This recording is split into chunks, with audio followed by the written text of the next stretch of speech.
जय मैथिल जय मिथिला। अमिता झा बोलै छी। आइ एकटा बटगबनी लऽ कऽ आयल छी, तऽ सुनू, आनंद लिअ, हमर प्रणाम लिअ, सबके अपन आशीर्वाद बना कऽ राखू। काजे लके रामा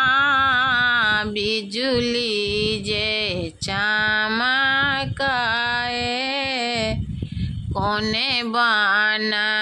कुह के रामा कारी रे कोयलिया, कोने बन कुह कई मजूर है सखी, बाबा बन कुह कई रामा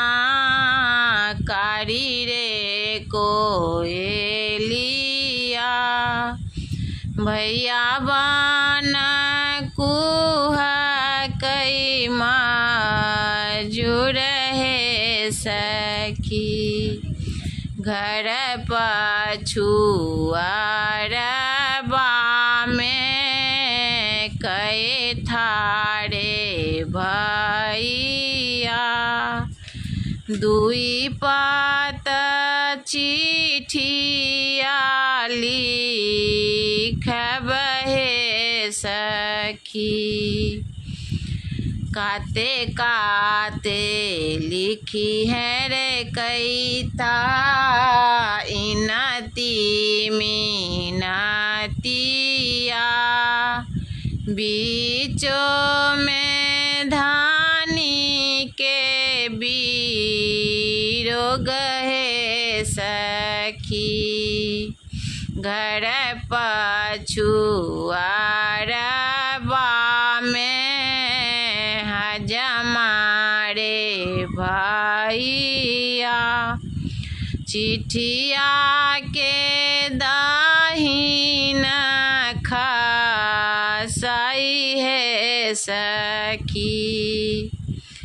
जहाँ जहाँ देखी है रे हजमा ससुर भाई सूरजी के, चिठिया तू दीहनी छुपाई है सखी, जहाँ जहाँ देखी है रे हजमा असगर बालाम जी के, चिठिया तू दीहनी सुनाई है सखी,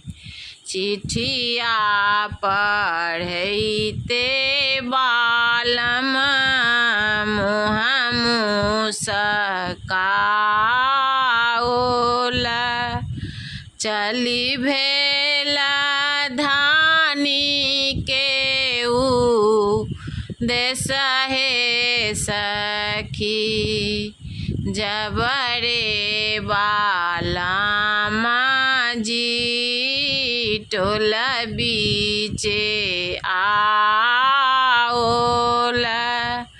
धनी कैला सोला हो सिंगार है सखी, जबरे बालाम जी आंगन बीचे आएला, धानी ठोकल बाजरा के बरहे सखी, खोलू खोलू आहे धानी बजरा के बरिया, हम एलौं आहा के उदेश है सखी, नहीं खोलब नहीं खोलब बजरा के बरिया, अचरा รา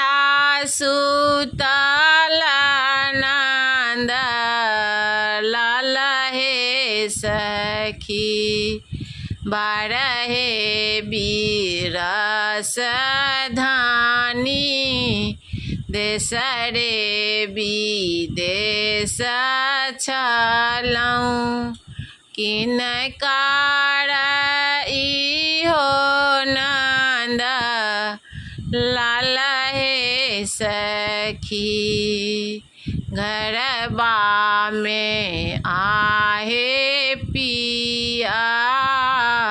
छोटका देवर छथी हुनकर इहो नंद लाल हे सखी।